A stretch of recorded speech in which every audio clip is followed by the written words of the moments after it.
Ministro, o senhor hoje fez um balanço sobre a operação da garantia da lei e da ordem que está em curso em portos e aeroportos do Rio de Janeiro e São Paulo, né? Quais são os resultados até o momento dessa atuação federal nesses locais que são pontos sensíveis de entrada de drogas e armas no país? Eu destaco, em primeiro lugar, um resultado institucional relevantíssimo para o país, que é o conceito de integração.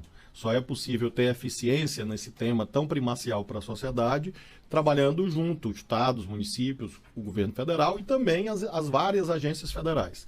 Então, o primeiro resultado é esse. Nós temos no Porto do Rio, no Porto de Itaguaí, no Aeroporto Galeão, no Porto de Guarulhos, no Porto de Santos, no Lago Itaipu, um nível de integração nunca antes visto entre as polícias federais, Forças Armadas, Receita, o Ministério da Justiça, trabalhando juntos. E com isso, claro, se ampliaram os resultados, tanto na dimensão da prevenção, eu tenho aqui números, por exemplo, 78 mil revistas em veículos.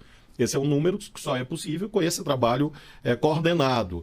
Funcionários que foram revistados, passageiros, nós estamos falando de mais de 100 mil revistas. Se nós olharmos cargas entre containers, cargas diversas, nós estamos falando de 25 mil revistas. Fiscalizações em embarcações, 4 mil embarcações. Então, são resultados no que se refere à prevenção. E também, claro, infelizmente, pessoas presas, infelizmente que eu digo, porque, obviamente, todos desejamos que todos cumpram a lei, mas houve quase 500 prisões, apreensão de 56 toneladas de drogas.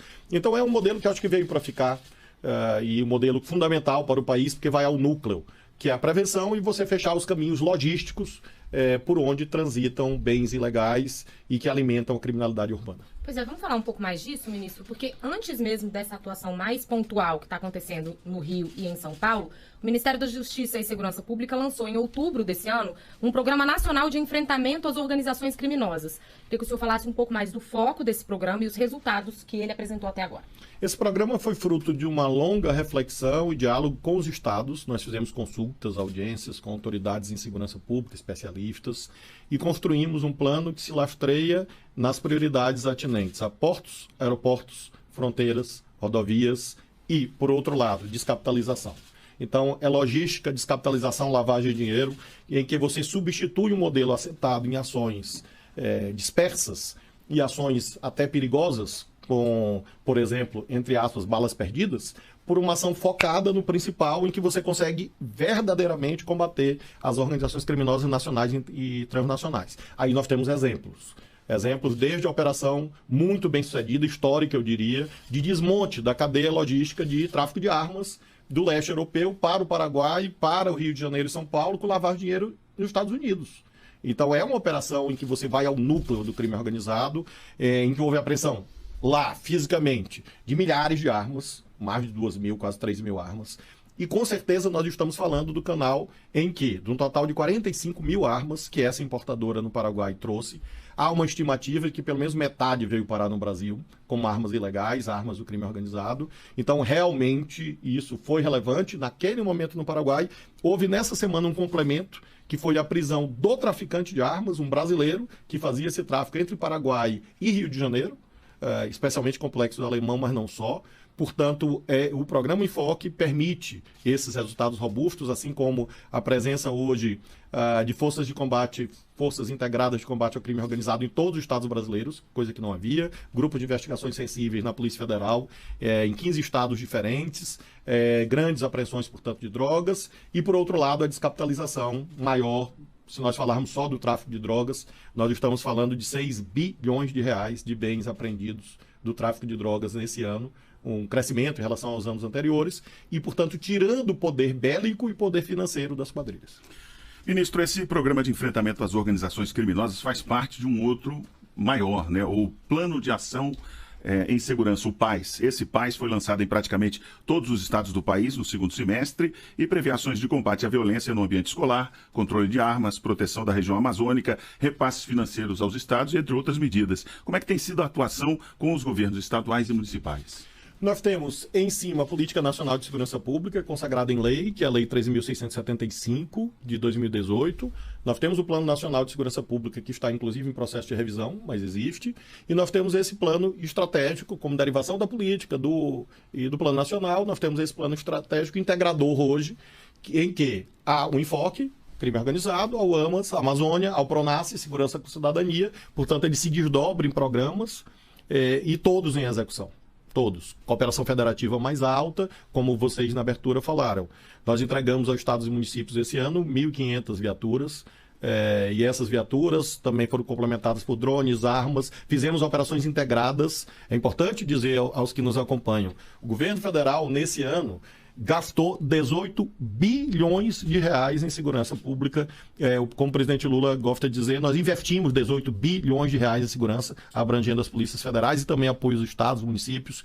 Hoje, com a entrega de viaturas, foi a primeira entrega para municípios, viaturas para guardas municipais. Então, o PAI está em execução. Nós pagamos diárias às polícias estaduais, nós ofertamos esse ano 920 mil diárias aos estados para operações integradas, em que os policiais estaduais são remunerados excepcionalmente por essas diárias do governo federal. Então eu diria que é um plano que eu espero que tenha continuidade, porque ele é um plano integrador, é uma visão que integra as várias iniciativas e dá transparência, um mosaico, repito, em plena execução. Agora, ministro, o senhor mencionou o PRONASSE e ele é um programa, o Programa Nacional de Segurança Pública com Cidadania, que já existia em governos anteriores do presidente Lula e foi retomado agora, mas ele veio com uma reformulação, com foco na violência contra a mulher e também em regiões sensíveis das cidades, mais vulneráveis. Eu queria que o senhor falasse um pouco mais sobre esses ajustes que foram feitos no programa e também os resultados deles. Nós já tivemos, restam poucas semanas até o fim do ano, neste ano de 2023, redução de crimes violentos letais intencionais. Já é possível afirmar isso. É uma redução que deve ficar em torno de 6%. Significa mais ou menos 2.500 vidas salvas. Eu creio que nós teremos, nesse ano, ainda que modestamente, uma redução de feminicídios.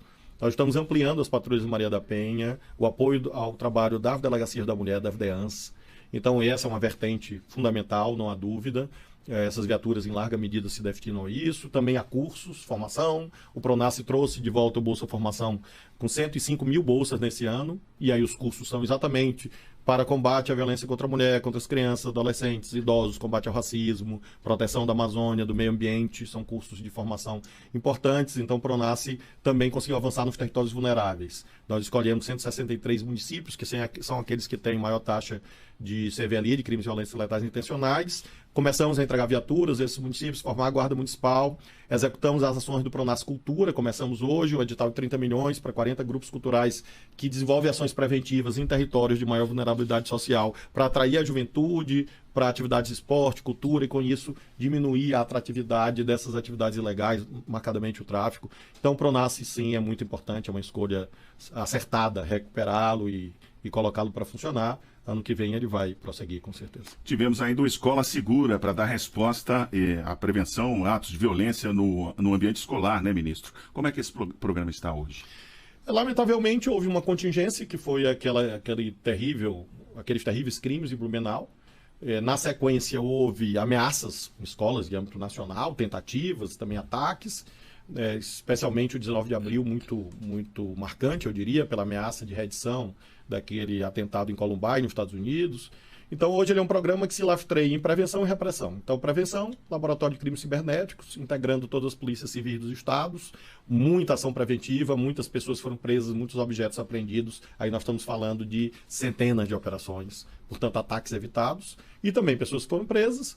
E quando há, infelizmente, alguma tragédia, essa estrutura federal estadual entra no programa Escola Segura e ajuda a elucidar esses crimes, proteger as crianças e os adolescentes, proteger as escolas é fundamental. Nós apresentamos também, o presidente da República apresentou um projeto de lei que eu espero que seja votado no próximo ano, que transforma qualquer crime em escola, crime hediondo. Enfim, um programa também que é infelizmente necessário. Eu creio em Deus, luto para que nos próximos anos não haja necessidade desse programa e que toda a sociedade proteja as escolas.